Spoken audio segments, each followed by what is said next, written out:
ଦୌଡ଼ିକି ପଳେଇବ ନିମାଇ ଚରଣ ମହାରଣା ସଳଖିକି ଦେଖିପାରିବ। ତୁ ବିଏ ପଢିଛୁ? ହେଲେ ଟିପ ଦିଏ ମୋଡ଼ା ଅଭ୍ୟାସ ମୋର।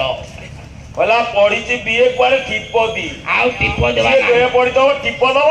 ଆଉ ଟିପ ଦିଅ ଭାବୁଛୁ ପଞ୍ଚାୟତ ଅଫିସ ନା ମୁଁ ଇଏ ଟିପ ମାରିକି ଭତ୍ତା ନେଇ ଆସିବୁ? ଆଉ ଟିପ ନାହିଁ ଆଜ୍ଞା। ଆଉ ଏବେ ଆଖି ଦେଖେଇ ଆଣୁଛି ଆଖି ଦେଖେଇ ଆଣୁଛି।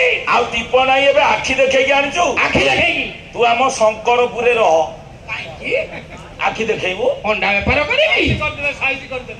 ତୁ ଏଇଠି ରହ କାହିଁକି? ଚେକା ହାଣିଲା ଭଳିଆ ତତେ ହାଣିକି ସାଇଜ କରିଦେବି। ମେତେ କହୁଛି ମୁଁ ଆଖି ଦେଖାଉଛି। ଏବେ ଆଖି ଦେଖେଇ ପଇସା ଆଖି କଣ ଦେଖାଉଛୁ କାହାକୁ? ଆଖି ଦେଖେଇ କଣ ଆଣୁଛୁ? ଚାଉଳ ଚାଉଳ ଚାଉଳ ଓ ଡିଲର ପାଖେ ଆଇ ସ୍କାନ କରିକି ଆଣୁଛୁ? ତୁ ଆଗେ ଟିପ ଦଉଥିଲୁ ଏବେ ଆଖି? ମୁଁ କହିଲି ଆଖି କଣ ଦେଖଉଛି? ମଙ୍ଗଳମୟ ପରମ କାରୁଣିକ ଭଗବାନ ଯାହାଙ୍କ ପାଇଁ ଆଜିର ଆଲୋଚନା